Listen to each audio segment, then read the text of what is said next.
Hi. Good evening, everyone. I'm sorry. At first, I was on here, then it wouldn't give me my intro. But it's me, Sister Jenn. How you doing? With this is the last week of February, Black History Month, and I've been coming to you guys with unknown facts every Sunday and every Wednesday night around this time it seems because that's when it seems that you know it wants to work for me. But I'm about to step into it. I have um, a Black History fact of, well, a person to present tonight to you, which I didn't know because I thought the first richest Black man or millionaire was Johnson, the one that created the Ebony magazine. But no. Tonight I will be presenting uh, David Stewart. Yes, y'all, David Stewart. He's the well, he is one of the largest owned business owners in America. David Stewart was born in 1951. They didn't say what month or whatnot. Chicago, Illinois. He was born to a excuse me. Oh, I'm sorry. Miss Dorothy Elizabeth Massengale, which she was a homemaker. His mom was a homemaker. And Harold Lloyd Stewart, a mechanic. And so in 1953, they left Chicago and moved to Missouri. Clinton, Missouri, a small town called Clinton, Missouri. They moved in 1953.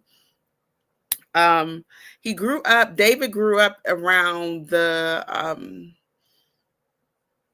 segregation time. So he witnessed the white only and black only water fountains or even the movie theaters.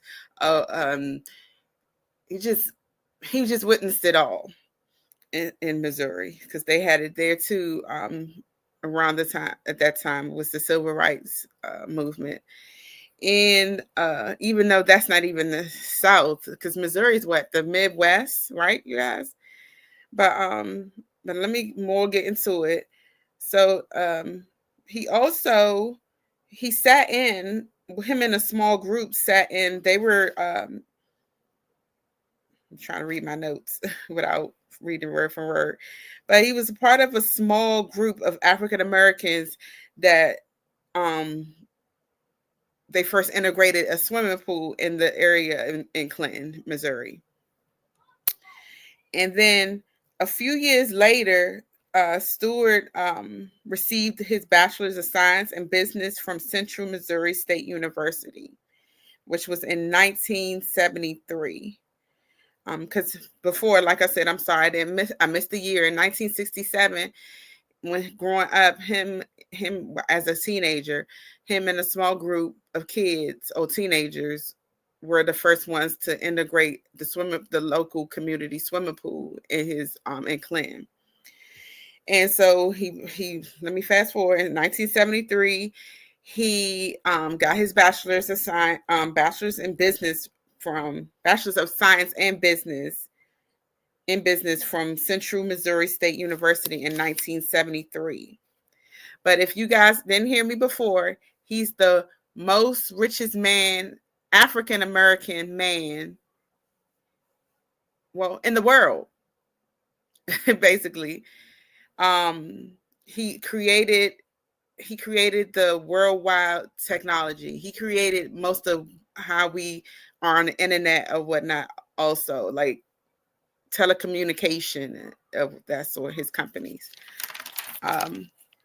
After graduation, I'm gonna tell you a few facts because before he made it big and a billionaire, he graduated. After graduation, between 1974 and 1975. For a year, he was a production manager. Then he's only for a year. He was a production manager.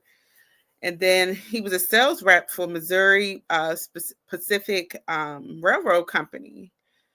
And he did that for a few years between 1975 and 1979.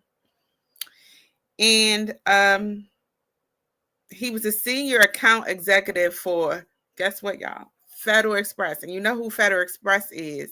FedEx. And that was between 1979 and 1984. He owned his own transportation business to transport administrators and servers. And also, by working for the jobs and businesses, he led him to finding it led him to start his own business, which is called Worldwide Technology. And then later, he found Telco by um, Telco by, which is a global technology and supply chain management company. So Worldwide Technology was the mother of Telco by. And also in 1990, Stewart co-founded a systems integrator or whatnot. In 93, he concentrated more to focus on implementation of the enterprise while conversing to telecommunication networks. I know this is all like, what is she talking about? But he basically he ran like the phones and stuff and things that we use, and he sold them to the government. Like the government uses his phones and computers and of that sort. And in 99, he formed another company. But so he has two companies that were growing. So in 2002, the revenue kind of slipped. I guess it was because it was a recession back then in 2002. But by 2003, he reported revenue was $1 billion. Yeah, $1 billion with his WWT business, which is the Worldwide Technology. And by 2018, the revenues, it says that the revenues was greater. He had $11 billion by then in 2018. So he went from not even getting any money in 2002. He lost a lot of money because of the recession. Then he gained a year later. He didn't give up. Don't ever give up. He didn't give up. He didn't give up. A year later, 2003, he made $1 billion. He was a billionaire. Back then, he was just a millionaire. But then a year later, he was a billionaire. By then 2018, 11 billion. So Mr. Stewart, he's on a lot of committees, and he's chairman to a lot of committees and universities of that sort throughout the United States, and even a lot of colleges that are in St. Louis, because he still resides in St. Louis. The headquarters of the Worldwide Technology Company is in St. Louis in Missouri. He stayed in Missouri, and I have a few places where he sits on the board of, which is one of them is St. Louis Regional Chamber and Growth. He's a chairman on the Webster University. He also has a seat at United Way of Greater St. Louis. You know, they help raise money for food and all that type of stuff in the community. He was the grader of the St. Louis Area Council, and if I'm not mistaken, he also is a chairman at a bank in Missouri also. And so they said he was okay. Let me go back to my notes. It said he was ranked last year. He was ranked 344th on the Forbes list. Y'all. 344th. I know that's a whole lot he went through, and people are before him. but he's an African American, y'all. He's a billionaire. And guess how much they said he was worth last year? 11.4 billion. A brother, African American man that started out with nothing, a little bit of nothing, kept working, and he started these small businesses, which he's a chairman also of small business committee in his in Missouri or not. Like I say, it's a long list. He's a chairman of, and what he is invested in companies or whatnot, and black owned businesses and other businesses, and the government is paying him for his technology. And so they, yeah, I'm sorry, and I said the world. It says one of the largest American owned business in America, but still, he's still in the Forbes. He's still up there with people that's international and also from the United States. And I never heard about Mr. David Stewart. I never did. But hey, we're using his phones for the government, and we're using computers and all this type of technology or whatnot. So I wanted to present today Mr. David Stewart, because I didn't know anything about him. He created the company Worldwide Technology, which is an IT company. And we're America, the world runs on technology.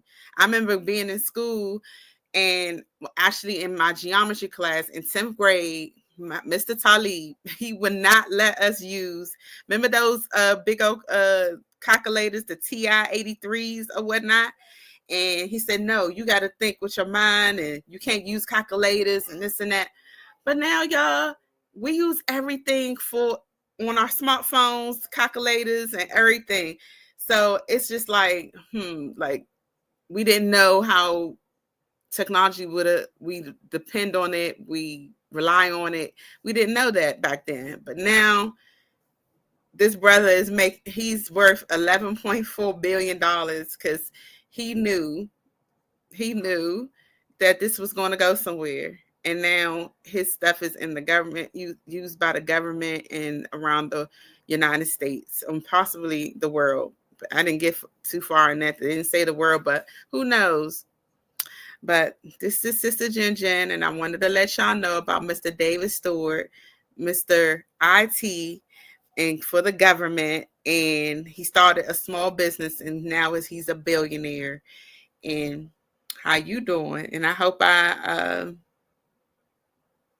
let you find out something that you didn't know about Mr.